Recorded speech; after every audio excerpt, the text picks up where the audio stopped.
Sa ibang balita naman, naniniwala si Senate Committee on Public Service Chair Grace Poe at ang MRT Holdings na rehabilitasyon na kailangan ng MRT para maisaayos sa mga problema nito. Itong lumabas sa pagdinig ng Senado kaugnay sa sitwasyon ng nasabing transportasyon. Nanindigan naman ang DOTC na equity buyout ang nararapat na solusyon alunsod na rin sa kontrata nito. Narito ang ulat ni Tina Pagibitan.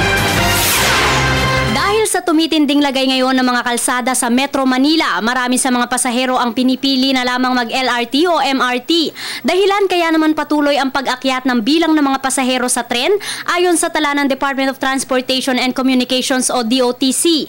Ngunit sa loob lamang ng taon, naging kontrobersyal ang MRT3 dahil sa sunod-sunod na aberya nito. Sa ginanap na pagdinig ng Senado sa pangunguna ni Senate Committee on Public Service Chair, Senadora Grace Poe, sa mga kinatawan ng Metro Rail Transit, inilatag ang mga hakbang na kailangan gawin upang mas mapaigting ang seguridad sa MRT3.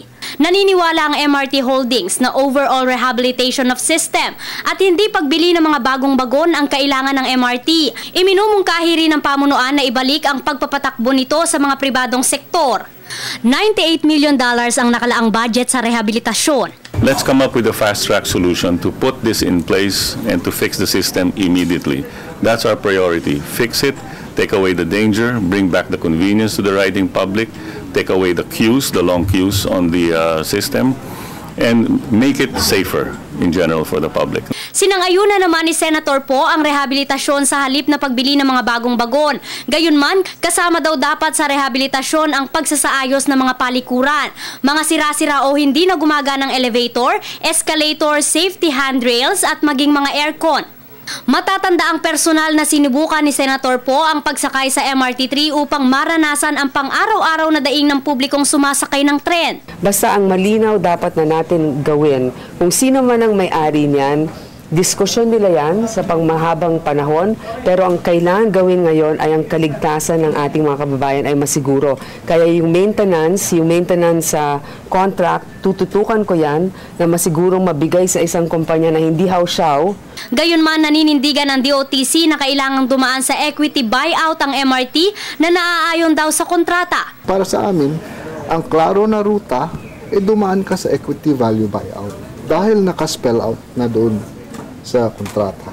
Walang pwedeng later on magreklamo, sasabihin na, oh, baka may ginawang kung ano dyan na bakit kayo pumayag sa ganitong presyo. Diba? Dahil walang negotiation lang eh. Una rito, ayon sa report ng MTR Hong Kong Auditors na isinumite sa Kongreso, kailangan ng agarang atensyon ng mga problemang nakita sa MRT. Nakasaad din sa report na hindi ligtas ang pagsakay rito. Dahil hindi magkasundo sa iisang desisyon ng DOTC at MRT Holdings, binigyan ni Senator Poe ang parehong kampo hanggang sa unang linggo ng Enero sa susunod na taon na magsumite ng schedule of bidding for maintenance providers, magmungkahi ng emergency procedures upang mapabilis ang proseso at schedule ng kanilang pag-uusap na kailangan na umanong madaliin. Para sa Telebisyon ng Bayan, ako si Dina Pagibitan.